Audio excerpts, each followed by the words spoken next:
posting this video of Senator Rand Paul on the internet.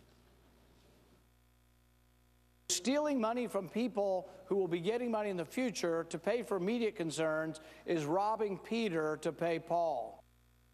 Something like 60 million impressions so far online. Senator Mike Lee joins us right now from the Russell Rotunda.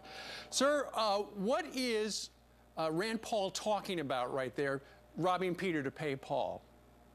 Well, he's talking about a bill that was passed in the Senate last week that took $150 billion from the Social Security Trust Fund, that busted our spending caps to the tune of $80 billion, that took $1.5 billion from the Crime Victims Trust Fund, and that decided that we're going to sell a whole bunch of oil at historically low prices, all to pay for immediate concerns.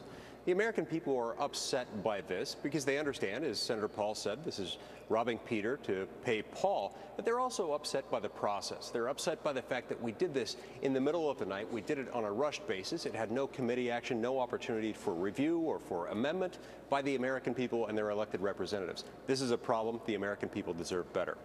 I'm shocked that the conservatives in Congress wouldn't, I know you did, and 30 some odd senators stood up against this.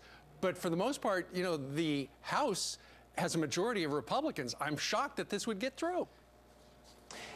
Yes, I understand that shock, and that shock explains why so many people were willing to view and then share this Facebook post, which reached over 60 million people, more people than watched all three Republican presidential debates combined. For the simple fact that the American people are frustrated by what's happening in Washington. As much as they're concerned about the what, they're very worried about the how. Yeah. They're bothered by the fact that this was just rushed through at the last minute. We're governing by cliff, and they don't want that. Senator, they suspended the debt limit until March of 2017, past the election. Doesn't that mean, for the most part, it's just an open checkbook? As much as they want to spend, they can spend.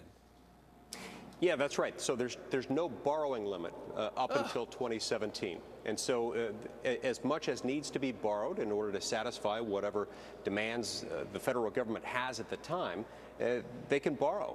And so this, too, is a disturbing trend. In the past, Congress used to raise the debt limit by a specified dollar amount. And it's no longer doing that. It's now just suspending the debt ceiling. It's sort of a debt ceiling Mardi Gras, if you will.